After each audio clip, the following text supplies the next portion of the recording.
नमस्कार, स्वागत है आपका संसद टीवी पर। मैं हूं मनोज वर्मा और आप देख रहे हैं हमारा खास कार्यक्रम मुद्दा आपका। मुद्दा आपका में आज हम बात करेंगे राष्ट्रपति चुनाव की। दुनिया के सबसे बड़े लोकतंत्र में देश के शीर्ष संवैधानिक पद के लिए पूर्व केंद्रीय मंत्री यशवंत सिन्हा और झारखंड की पूर्व राज्यपाल द्रौपदी मुर्मू आमने सामने हैं। आज सुबह 10 बजे वोटिंग शुरू हुई और शाम के 5 बजे वोटिंग समाप्त हुई। सबसे पहले वोट डालने वालों में प्रधानमंत्री नरेंद्र मोदी शामिल रहे। केंद्रीय गृह मंत्री अमित शाह और भाजपा अध्यक्ष जेपी नड्डा ने भी मतदान किया, तो पूर्व प्रधानमंत्री मनमोहन सिंह, सोनिया गांधी सहित विपक्ष के कई बड़े नेताओं ने भी राष्ट्रपति चुनाव में मतदान किया। संसद भवन में मतदान प्रथम तल पर स्थित कमरा संख्या 63 में हुआ, तो राज्य की राजधानियों में भी वोट डाले गए। अब वोटिंग खत्म हो चुकी है, तो सबकी नजरें 21 जुलाई की तरफ लगी हैं, जब राष्ट्रपति चुनाव का नतीजा आएगा। राष्ट्रपति चुनाव में क्या खास रहा, कैसा मतदान हुआ, क्या समीकरण उभर के आ रहे हैं, क्या तस्वीर है, कैसे ये चुनाव दूसरे चुनाव से अलग हैं, मुद्दा आपका में आज इस पे चर्चा करेंगे, समझने की कोशिश करेंगे। खास मेहमान मेरे साथ जुड़े हुए हैं। Centre for the study of society and politics के निदेशक प्रोफेसर AK वर्मा जी हमारे साथ जुड़े हुए हैं। वर्मा जी, आपका बहुत बहुत स्वागत है संसद टीवी पर। साथ ही स्टूडियो में मेरे साथ मौजूद हैं वरिष्ठ पत्रकार रामकृपाल सिंह जी। रामकृपाल जी, आपका भी बहुत बहुत स्वागत है। और मेरे साथ मौजूद हैं दैनिक जागरण के national bureau chief Ashutosh Jha ji. Ashutosh ji, आपका भी बहुत बहुत स्वागत है। शुरुआत रामकृपाल जी मैं आपसे करूंगा। राष्ट्रपति चुनाव देश का संवैधानिक दृष्टि से सबसे अहम पद, सबसे बड़ा पद। इस चुनाव के क्या मायने हैं, क्या संकेत हैं, क्या संदेश हैं? वोटिंग हो चुकी है। देखिए, वोटिंग हो चुकी है और नतीजे भी करीब करीब सबको पता है जी। जो लोग लड़ रहे हैं उनको भी पता है नतीजा क्या होगा। रही बात ये देखने की कि जो एक डिवाइडिंग लाइन है अपोजिशन और सत्ता पक्ष के बीच, उसमें किस में सेंध लगी है, क्या लगा है, ये तो 21 तारीख को पता चल जाएगा जी कितने, क्योंकि इसमें तो वोट सबका पता है कि सत्ता पक्ष के कितने वोट हैं जो हैं, और जो लोग बिल्कुल खुलेआम सामने आ गए हैं, तो उस हिसाब से आप कैलकुलेशन कर सकते हैं। लेकिन उससे ज़्यादा अगर कहीं होता है या उससे कम होता है तो ये पता चलेगा। लेकिन मेरा ये कहना है कि 2024 अब बहुत दूर नहीं है जी। उसके पहले भारतीय लोकतंत्र में ये जो राष्ट्रपति और उपराष्ट्रपति का चुनाव, हालांकि ये प्रत्यक्ष जनता नहीं देती है, लेकिन जनता के चुने हुए प्रतिनिधि देते हैं। एक ऐसा मौका होता है पूरे देश की कॉमन मैन को, आम आदमी को, आम वोटर को ये बताने का कि हमारे पास क्या क्या है आने वाले समय के लिए, हमारे ये वैकल्पिक आर्थिक, सामाजिक, राजनीतिक मॉडल हमारा क्या होगा, ये मौका होता है जी। प्लस ये भी होता है कि हमारा ये रहेगा, और जनमत को, बहुसंख्यक जनमत को आकृष्ट करने का एक समय होता है। मुझे ऐसा लगता है कि ये जो मामला था, इस पर कहीं ना कहीं से इस चुनाव के पहले जो अपोजिशन की एक धुंधली तस्वीर एकता की बनती थी जी, इस रिजल्ट के बाद मुझे लगता है कि वो भी बहुत बुरी तरह से बिखरती और कमजोर होती दिखाई पड़ रही है। जिस तरह के अभी, मैं ये नहीं कहता क्या हुआ है मतपेटी में जी, लेकिन जो अभी संकेत मिल रहे हैं, जो खबरें आ रही हैं, जिस तरह से है, उसमें मुझे लगता है कि कोई भी ऐसी पार्टी शायद अपोजिशन की नहीं हो जहां पर लोगों ने एक तरह से ये मैसेज न देने की कोशिश की हो कि मुर्मू जी का हमें समर्थन करना चाहिए था, और ये जबरदस्ती का कि लोकतंत्र में हम लड़ेंगे ही जी। क्योंकि देखिए, बहुसंख्यक का, डेमोक्रेसी का एक बहुत बढ़िया सिद्धांत है कि rule of majority and respect for minority होता है। लेकिन अगर, मैं भी कहता हूं, हम गांधी जी के देश में रहते हैं, अगर सर्वमत से कोई फैसला हो, कम से कम राष्ट्रीय मुद्दों पर, तो उसकी महत्ता लोकतांत्रिक जो प्रक्रिया है उससे भी ज्यादा होती है जी। तो लेकिन वो नहीं हुआ किन्हीं कारणों से। वो नहीं हुआ। सर्वसम्मति की बात भी, अब हालांकि अभी भी बात हो रही है, मतदान हो चुका है, उसके बाद भी कुछ नेता कह रहे हैं कि सर्वसम्मति हो जाती अच्छा रहता। आशुतोष जी, क्या विपक्ष इस बात को भांप नहीं पाया? बीजेपी ने तो अपनी कोशिश की थी, सरकार ने भी कोशिश की थी। रक्षा मंत्री राजनाथ सिंह, बीजेपी के अध्यक्ष जेपी नड्डा ने खुद सहमति बनाने के लिए कोशिश की थी, अलग अलग दलों से बातचीत की थी। बाद में पश्चिम बंगाल की मुख्यमंत्री ममता बनर्जी का एक वक्तव्य देखा कि अगर पहले बात हो जाती तो द्रौपदी मुर्मू जी का बात कुछ और होती। ऐसे कई नेताओं ने बाद में बयान दिए। हाँ, देखिए, अब इसमें दो तरीके की बातें हैं। एक तरफ तो ये ज़रूर कहा गया मनोज जी कि सहमति बनाने की कोशिश होती सरकार की ओर से, एक चेहरा सामने दिया जाता द्रौपदी मुर्मू जी जैसा, तो सहमति बन सकती थी। लेकिन दूसरी ओर देखिए, डे वन मतलब राष्ट्रपति चुनाव के लिए अभी घोषणा भी नहीं हुई थी, और उसी समय से विपक्ष का जो पूरा तेवर था वो ये था कि भाई हम तो इनके खिलाफ एक कैंडिडेट खड़ा करेंगे, हमारी लड़ाई वैचारिक है। देखिए, मैं बहुत कोट करके बोलना चाह रहा हूँ जी। वैचारिक हमारी लड़ाई है और विचारधारा के रूप में विचारधारा हमारी उनसे अलग है, हम उस स्तर पर लड़ाई करेंगे और इसीलिए हम एक कैंडिडेट देंगे। अब इसमें दो बहुत, इन्होंने जो बात अभी रामकृपाल जी ने कही, बहुत सारी बातें आपके सामने रख दी कि अपोजिशन किस तरीके से एक्सपोज हुआ, जिसकी बात हो रही है कि आगे बनाएंगे। लेकिन जो एक सबसे बड़ा सवाल, उससे भी बड़ा सवाल उठता है कि आप एक तरफ ये अपेक्षा करेंगे कि जो राष्ट्रपति हो, राज्यपाल हो, बिल्कुल निष्पक्ष हो, विचारधारा से परे हो, उससे अलग हटकर सोचता हो, उसके आचरण सारे ऐसे हों जहाँ कहीं से कोई आक्षेप न लगाया जा सके। दूसरी ओर आप उम्मीदवार घोषित करते समय ही बोलते हैं कि हमारी विचारधारा की लड़ाई है। अभी तो ठीक है, चुनाव हो गए हैं और विपक्ष में यशवंत सिन्हा जी जैसे बहुत ही सीनियर पॉलिटिशियन खड़े थे, लेकिन आप कैंपेन के दौरान भी जिस तरीके के बयान आ रहे थे वो क्या आ रहे थे कि भाई ये टाइम ऐसा है जबकि कोई हमें एक टॉकिंग प्राइम मिनिस्टर चाहिए, प्रेसिडेंट चाहिए। अब जो संविधान की अवधारणा है इंडिया में वो क्या है? संविधान की अवधारणा ये है कि राष्ट्रपति हैं, वो कैबिनेट के डिसीजन से बंधे होते हैं, जाहिर तौर पर अपने विचार व्यक्त करते हैं, लेकिन talking prime minister as the way जो वो बोलना चाह रहे थे वो क्या था? वो जाहिर तौर पर ये सारी चीज़ें दर्शाती है कि विपक्ष लड़ाई के मूड में बहुत पहले से था। ये कहने की बातें हैं कि एक मत बना लेती सरकार अगर चाहती तो हम साथ में हो जाए, कहने की बातें हैं। वो मजबूर हुए जब द्रौपदी मुर्मू जैसा चेहरा सामने आया जी। क्योंकि देखिए, जब आप इतने बड़े पद की बात कर रहे हैं तो आपको एक सामाजिक संदेश देना पड़ेगा। आपको वहाँ राजनीतिक विचारधारा से हटकर सामाजिक संदेश क्या है यहाँ पर? वो सामाजिक संदेश है कि द्रौपदी मुर्मू जी बहुत ही हम्बल बैकग्राउंड से आती हैं, उड़ीसा के बैकवर्ड स्टेट से आती हैं, आदिवासी हैं, महिला हैं। अब इससे बड़ा संदेश, हम बार बार ये पूरे देश में चर्चा होती है कि महिलाओं को अधिकार मिलना चाहिए जी। अगर एक महिला को राष्ट्रपति तक बनाने की बात हुई तो आप विचारधारा की बात ला रहे हैं जी। बिल्कुल जाहिर तौर पे चुनाव हैं, तो चुनाव जब होते हैं उसमें विपक्ष का भी अपना एक मत रहता है, अपनी एक रणनीति रहती है, और लोकतंत्र में चुनाव लड़ने का अधिकार सबको है। यशवंत सिन्हा जी को भी है, द्रौपदी मुर्मू जी को भी है, और हर दल को अपनी रणनीति के अनुसार वो रणनीति बनाने का भी अधिकार है। लेकिन ए.के. वर्मा जी, देश में लगभग जब भी चुनाव हुआ है राष्ट्रपति का, तो चुनाव की ही नौबत आई है। हालांकि सर्वसम्मति की बात होती है, हर दल ये बात मानता है कि राष्ट्रपति का जो पद है, संवैधानिक प्रमुख है हमारे, वो राजनीतिक उससे परे हैं। आप कैसे देखते हैं? अगर हम इतिहास की भी बात करें तो मुझे याद आता कि आर नारायण जी का जब चुनाव हुआ था उस समय बीजेपी ने भी समर्थन किया था। आज आदिवासी एक अगर राष्ट्रपति पद के लिए सत्ता पक्ष ने उम्मीदवार बनाया तो क्या सहमति बनने की कहीं गुंजाइश थी, या ये विचारधारा के आधार पर लड़ाई होनी ही थी राजनीतिक? इसे आप कैसे देखते हैं?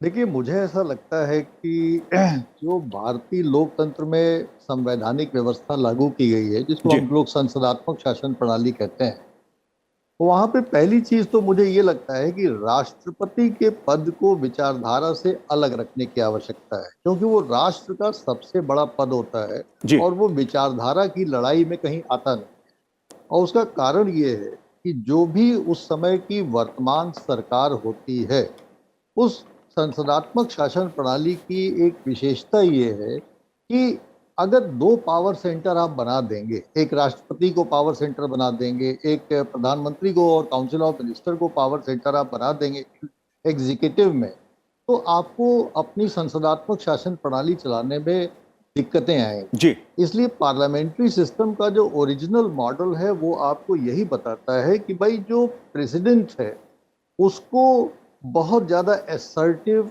और बहुत ज़्यादा एक प्रकार से जिसको कहना चाहिए कि जब वो कॉन्स्टिट्यूशन को प्रिजर्व, प्रोटेक्ट और डिफेंड करने का उसको जो जिम्मेदारी दी गई है वैसा करने में वो कोई वर्तमान सरकार से बहुत अलग लीक हटके नहीं जाएगा। ये बिल्कुल हमारा संविधान सभा की बहस जी। है। और इसके लिए मैं आपको सबसे पहले राष्ट्रपति, क्योंकि एक से एक विद्वान और एक से एक जी। योग्य और एक से एक असर्टिव प्राइम प्रेसिडेंट्स हुए हैं, right from doctor Rajendra Prasad. Rajendra Prasad ने तो यहाँ तक कहा था कि भाई हिंदू कोर्ट बिल पे मैं उसको उसकी मेरिट्स पे एग्जामिन करूंगा। तो इसी प्रकार से और भी प्रतिमान और भी दृष्टांत हमारे सामने है, लेकिन फिर उनको बैकआउट करना पड़ा। इसलिए बैकआउट करना पड़ा कि उस समय के जो एमिनेंट जूरिस्ट थे उन्होंने इसके अगेंस्ट एडवाइस किया राष्ट्रपति को। तो हमें ये पहली बात ये समझना चाहिए कि बहुत सारे लोगों के मन में ये होता है कि बड़ा एक असर्टिव प्राइम प्रेसिडेंट होना चाहिए। रबर स्टैम्प शब्द का यूज किया गया जो कि एक बहुत अच्छी शब्दावली नहीं है। तो ये लोकतंत्र में और खासतौर से पार्लियामेंट्री डेमोक्रेसी में हमको समझना चाहिए कि रबर स्टैम्प तो एक बहुत ही डेरोगेटरी टर्म है, लेकिन हमें एक बहुत असर्टिव प्रेसिडेंट भी नहीं लाना चाहिए। उसकी वजह यह है कि अगर असर्टिव प्रेसिडेंट आया और आपने एग्जीक्यूटिव में 2 पावर सेंटर्स बने तो हमेशा एक कॉन्फ्लिक्चुअल पोजीशन रहेगी और प्रधानमंत्री और काउंसिल ऑफ मिनिस्टर्स प्रेसिडेंट के प्रति उत्तरदायी उसी सीमा तक होते हैं जब तक कि वो संसद में विश्वास प्राप्त करते हैं।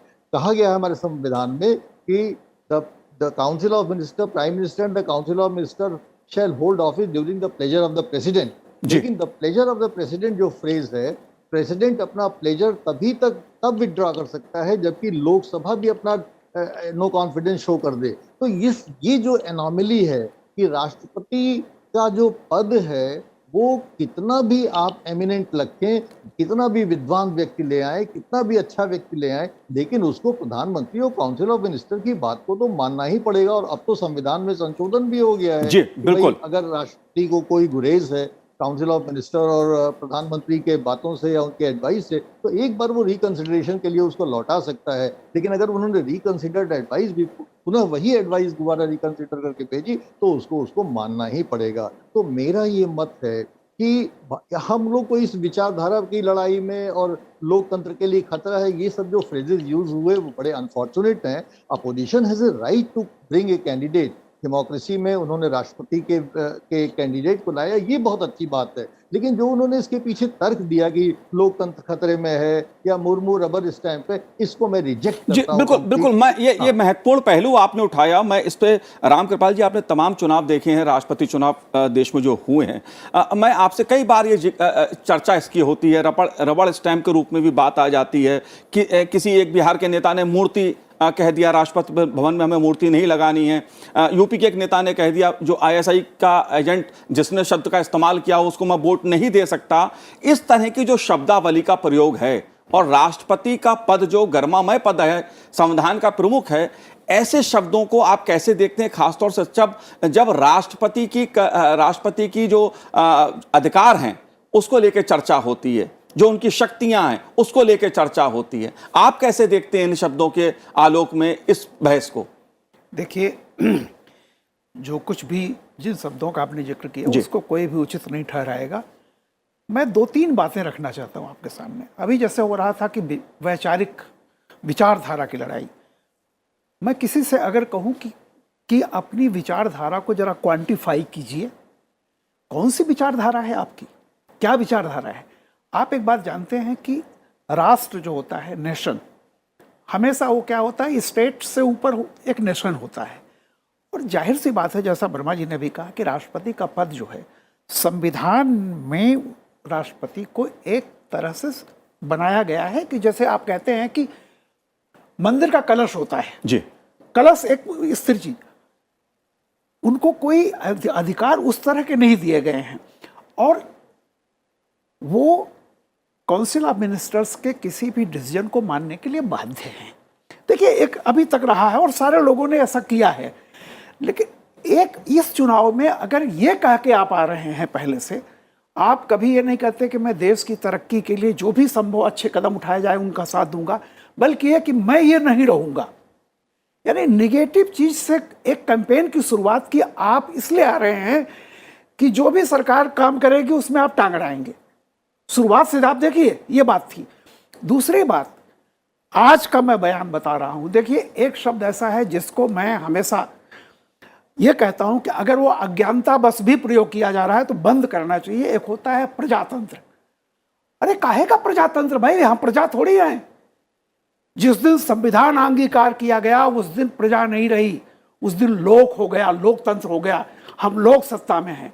लेकिन आज भी बहुसंख्यक वो नेताओं के मुंह से जब मैं सुनता हूं तो ईमानदारी की बात बता दूं, हमारे देश में जब यह कहा गया कि पकौड़ा तलेंगे आप जानते हैं डिग्निटी ऑफ लेबर, श्रम की महत्ता जी, ये लेफ्ट कंट्रीज में भी शुरू हुई, चाहे वो चाइना हो, रसिया हो, और सोकाल पूंजीवादी देशों में भी आज श्रम की महत्ता इतनी है कि ऑस्ट्रेलिया और वहां पे एक प्रोफेसर जो है वो कार चला करके अपना पैसा कमाता है। मैं एक बात खतीब, तो ये मैं कह रहा था कि ये जो लड़ाई हुई, जिस तरह से शुरुआत हुई, आप लड़िए, लोकतंत्र में फाइट करना बहुत अच्छी चीज है, लेकिन देखिए पराजय के बावजूद आदमी सोचता है कि हमने कुछ गेन किया है। आप अपना नुकसान करने के लिए अगर ये लड़ाई लड़ रहे हैं और जनता को ये संदेश दे रहे हैं कि हमार आइडियोलॉजिकली हम कितने दिवालिया हैं और कितने हम जनता से कटे हुए हैं, तो मेरा ये कहना है कि इस चुनाव में विपक्ष ने अपना बहुत कुछ खोया है, पाया कुछ नहीं। जी, ये अपना अपना एक मत हो सकता है, दृष्टिकोण अपना देखने का हो सकता है, लेकिन चूंकि लोकतंत्र है, चुनाव है, उसमें हर किसी को अपनी बात कहने का, चुनाव लड़ने का अधिकार है, अपनी जो भी उसकी रणनीति है। लेकिन आशुतोष जी, अगर विपक्ष की बात की जाए, अगर तस्वीर की बात की जाए इस राष्ट्रपति चुनाव की, तो मुझे 3 तस्वीरें दिखाई देती हैं। एक तस्वीर है बीजेपी एनडीए की, जिसमें बीजेपी एनडीए अपनी रणनीति पर और मजबूत होकर उभरे। एक रणनीति है संयुक्त विपक्ष की। संयुक्त विपक्ष के जो दल हैं, उन्होंने विपक्ष के नाम पर यशवंत सिन्हा जी को खड़ा किया, चुनाव लड़ाया, उन्होंने चुनाव लड़ा। लेकिन संयुक्त विपक्ष में वो दल भी शामिल नहीं हैं जो कहीं कांग्रेस के साथ मिलकर सरकार चला रहे हैं, विपक्ष के साथ खड़े हैं। लेकिन द्रौपदी मुर्मू का नाम सामने आने के बाद विपक्ष का खेमा बंटता हुआ नजर आया। ये 3 तस्वीरें उभर के सामने आती हैं। राजनीतिक संदेश के हिसाब से आप इसको कैसे देखते हैं? देखिए, राजनीतिक संदेश से जैसे शुरुआत बात हुई थी अपोजिशन की जी, कि ये अपोजिशन एकजुट होना चाहिए, इसकी शुरुआत 2014 में सबसे पहले शुरू हुई और हर इलेक्शन में एक बार ये शुरुआत होती है और फिर बिखर जाती है। 2019 से ये पूरा जो इशू है बहुत जोर पकड़ा कि अपोजिशन कैसे एक संयुक्त बनाया जाए, और उसके लिए लीडर की तलाश शुरू नहीं हुई, लेकिन लीडर प्रोजेक्ट होने लगे कि कभी शरद पवार साहब लीडर दिख रहे हैं, कभी ममता बनर्जी लीडर दिख रही हैं। कांग्रेस का तो ये है कि भाई लार्जेस्ट अपोजिशन पार्टी हम हैं, ओल्डेस्ट अपोजिशन पार्टी हम हैं, नॉट अपोजिशन, बहुत बार लंबे समय तक सत्ता में रही लेकिन अभी हैं, तो घूम फिर करके नेतृत्व तो हमारे ही पास आना चाहिए। एक तो ये लड़ाई लगातार रहे जी, और इस लड़ाई के साथ ही आप देखिए कभी भी एक ठोस रणनीति नहीं बना पाए। ये अब तक अपोजिशन नहीं समझ पाई है कि रणनीति जो अपोजिशन की बननी है वो सिर्फ नेताओं में नहीं बननी है, उन नेताओं के साथ जनता तक वो रणनीति पहुँचे, जनता तक आपकी सोच पहुँचे कि आप क्या सोच रहे हैं, जनता उससे कनेक्ट कर पाए। ये रणनीति अपोजिशन नहीं बना पाती है, जो इस इलेक्शन में भी अभी राष्ट्रपति चुनाव फिर अलग से है, ये जो आम चुनाव और विधानसभा चुनाव होते हैं उससे परे है। लेकिन यहाँ पर जिस तरीके से एक्सपोज हुए कि आप देखिए ना कि जो दल नॉमिनेशन में आते हैं वो दल भी अभी उनको सपोर्ट करने के लिए खड़े नहीं हो रहे हैं, जेडीएस जैसे दल, और वो द्रौपदी मुर्मू को जाकर के समर्थन कर रहे हैं। क्यों? क्योंकि उनको लग रहा है, उन दलों को लग रहा है कि ठीक है हम भाजपा के साथ तो नहीं हैं, लेकिन अगर हमारा मैसेज ये रहा अपोजिशन का तो हम अपनी लुटिया भी नहीं बचा पाएंगे। जी, ये देखिए, एक लोकल जो पॉलिटिकल कंपल्शन होता है, डोमेस्टिक कंपल्शन, वो तो हर दलों पर होता ही है। और इसीलिए आप देखिए ना कि ममता बनर्जी, जिसके कि नेता खुद यशवंत सिन्हा तृणमूल कांग्रेस के ही नेता थे, वहाँ से उन्होंने इस्तीफा दिया और ये बने, वही ममता बनर्जी ये बोलने पर मजबूर हो गई कि भाई अगर द्रौपदी मुर्मू का चेहरा आता तो हम सब क्योंकि उनको डर लगा कि डोमेस्टिक पॉलिटिक्स में हमने मिस्टेक कर दिया है। जी, जी, चलिए, अपना अपना एक सोचना हो सकता है, समीकरणों को लेके विपक्ष की अपनी राजनीति है, अपनी रणनीति है, हर राज्य में उसकी अपनी कहीं कहीं मजबूरी देखने को मिलती है। अगर झारखंड मुक्ति मोर्चा ने अपना आदिवासी वोट बैंक का देखा होगा तो जाहिर तौर पे उन्होंने एक अलग लाइन ली, और जो कुछ महाराष्ट्र में हुआ, जिस तरह का सत्ता परिवर्तन हुआ, शिवसेना जिस तरह से धड़ों में बटी, उसका भी असर देखने को मिला है। लेकिन ए.के. वर्मा जी, अगर सामाजिक संदेश की बात की जाए, क्योंकि देश में पहली महिला आदिवासी राष्ट्रपति की ओर अग्रसर हैं, 21 तारीख को परिणाम आएंगे, साफ हो जाएगी तस्वीर। लेकिन क्या अच्छा नहीं होता कि इस मुद्दे पर एक सहमति बनती और विपक्ष की ओर से भी पहल होती? क्योंकि मैंने के.आर. नारायणन का जिक्र इसलिए करा। देखिए, राजनीति में आदर्शों की बात करना बड़ा अच्छा लगता है जी। कि ऐसा होता तो वैसा होता, लेकिन मैं इसको बुरा नहीं मानता। विपक्ष के द्वारा अगर राष्ट्र, क्योंकि आज तक जितने भी चुनाव हुए हैं स्वतंत्रता के बाद से, कोई अनकंटेस्टेड नहीं हुआ है। आज तक कभी ऐसा नहीं रहा कि एकदम निर्विरोध कोई चुन गया हो। सभी लोग जो है कंटेस्ट को फेस करके आए हैं। तो लोकतंत्र में आम सहमति बने तो बहुत अच्छा है, और नहीं भी बने तो कोई ऐसी बात नहीं है। हम लोग इस मॉडल को कॉन्टेस्टेशन के तो स्वीकार ही करते हैं। मेरा जो ऐसा आपने कहा कि सामाजिक संदेश क्या है, जी, मुझे 2-3 चीजें इसमें बहुत साफ नजर आ रही है। पहली चीज तो ये साफ नजर आ रही है कि भले ही प्रत्याशी विपक्ष का एक आया और नॉमिनेशन में भी लोगों ने उसको समर्थन किया, लेकिन जिस तरीके से अनेक राज्यों में क्रॉस वोटिंग हुई है जी, ना, अर्थात मुर्मू के पक्ष में विपक्षी दलों के एमएलएज ने भी, एमपीज ने भी ओपनली ये एडमिट किया है कि उन्होंने वोट किया है। वो ये शो करता है कि चाहे भले ही विपक्ष का एक साझा कैंडिडेट रहा हो, लेकिन अनेक विपक्ष के जो एमएलएज हैं, अनेक विपक्ष के जो एमपीज हैं, वो वास्तव में दिल से इस बात को चाहते थे कि वो द्रौपदी मुर्मू को समर्थन करें। जी, और ऐसा उनके करने के अपने राजनीतिक कारण हो सकते हैं, वो लोकतंत्र में जायज है। पहली चीज तो मुझे ये लगता है कि जो क्रॉस वोटिंग हुई है वो इस चुनाव का एक बहुत अहम मुद्दा है। दूसरी चीज जो मुझे ये लगती है कि लोगों के मन में पता नहीं क्यों ये भ्रम फैला हुआ है कि द्रौपदी मुर्मू को क्यों अंडररेट कर रहे हैं, मुझे नहीं समझ में आ रहा है। आपके सामने एक महिला है जो कि ग्रास रूट से संघर्ष करते करते करते करते और राज्यपाल के पद तक जिन्होंने अनेक संवैधानिक दायित्वों का निर्वहन किया है, कहाँ से उसमें लोगों को कमी दिखाई दे रही है? मुझे तो यही नहीं समझ में आ रहा है कि क्यों वो उनको इतने हल्के कैंडिडेट के रूप में ले रहे हैं, जबकि हमारा संविधान ये कहता है कि कोई भी व्यक्ति अगर कलाम बन सकते हैं, एक अखबार बेचने वाला राष्ट्रपति बन सकता है, अपनी योग्यता के बल पे बन सकता है, तो हम मुर्मू को क्यों अंडररेट कर रहे हैं कि वो भारत का राष्ट्रपति बनने के योग्य नहीं है और बिल्कुल एक रबर स्टैंप है और मूर्ति हो जाएंगी? ऐसा कुछ होने वाला नहीं है। जो उनके संवैधानिक दायित्व हैं, उन संवैधानिक दायित्व, क्योंकि वो संविधान से बंधे हुए हैं कि she has to preserve, protect and defend the constitution, तो इसका वायलेशन तो कोई राष्ट्रपति नहीं कर सकता है। हम चाहे किसी को कितना भी हल्का क्यों न माने, तो उनकी जो संवैधानिक जिम्मेदारियां हैं वो है। और तीसरा जो इम्पोर्टेंट चीज ये है कि जैसा कि हम लोग देख रहे हैं कि उपराष्ट्रपति या उसके पहले राष्ट्रपति या उसके पहले पूर्व राष्ट्रपति, इन तमाम जो सामाजिक वर्ग हैं, जो सीमांत वर्गों से आते हैं, उनको प्रोमिनेंट पदों पे लाके लोकतंत्र में हम एक ये संदेश देने की कोशिश कर रहे हैं, सरकार ये संदेश देने की कोशिश कर रही है कि democracy is a government of the people.